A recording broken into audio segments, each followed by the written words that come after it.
Hello, I'm Jose Domingos, President and CEO of ACHC.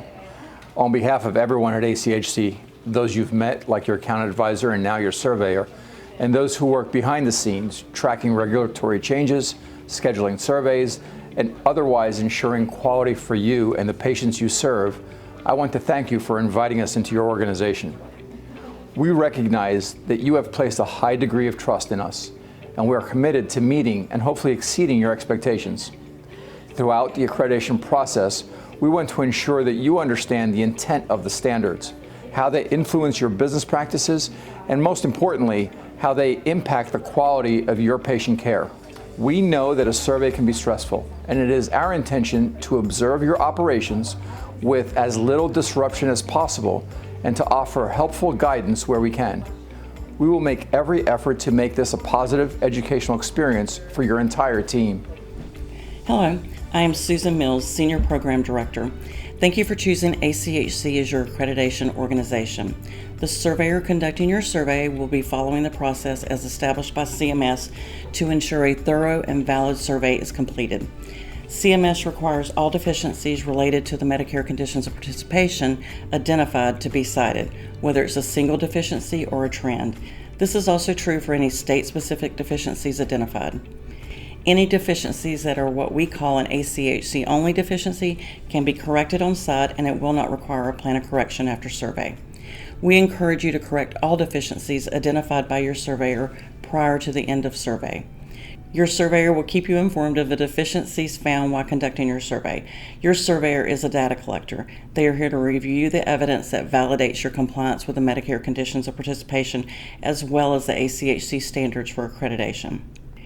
If this is your first survey with ACHC, you established a compliance date. This is the date the surveyor will use to determine compliance with the ACHC only standards. This date does not apply to the Medicare conditions of participation or state-specific requirements. As part of the CMS process, the surveyor will choose the medical records, home visits, and personnel files to be reviewed during the survey. Any deficiencies corrected on site or not provided to the surveyor will not be eligible for a dispute after the survey. Therefore, make sure you communicate with your surveyor regarding any questions you have regarding the information requested or the deficiencies identified. Hello, I'm Lisa Meadows, Manager of Clinical Compliance Education. There are several items or pieces of information your surveyor will need to start the survey. One is the unduplicated admissions.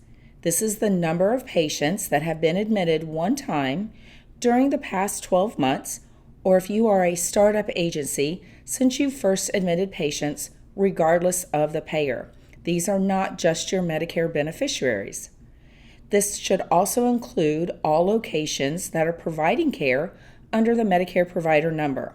The importance of this number is it determines the amount of home visits and medical records that have to be reviewed in order for your survey to be a valid survey. The second item is the current census report, which is the list of active patients currently receiving services at the start of survey. Next is the list of patients that have been discharged from your agency in the past 12 months. Your surveyor will also need the schedule of patient visits that are scheduled during the time of your survey. Lastly, the surveyor will need the list of personnel employed by your agency. This includes all direct and non-direct care personnel, as well as personnel that provide care under a contractual agreement. When this information is provided to the surveyor, they will be able to identify the medical records, the home visits, and the personnel files to be reviewed. Once home visits are established, you will need to call the patient or the responsible person to obtain verbal consent for the home visit.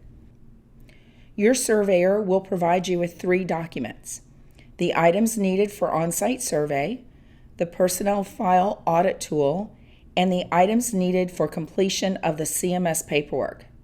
Please review them thoroughly and gather all of the information and provide it to your surveyor.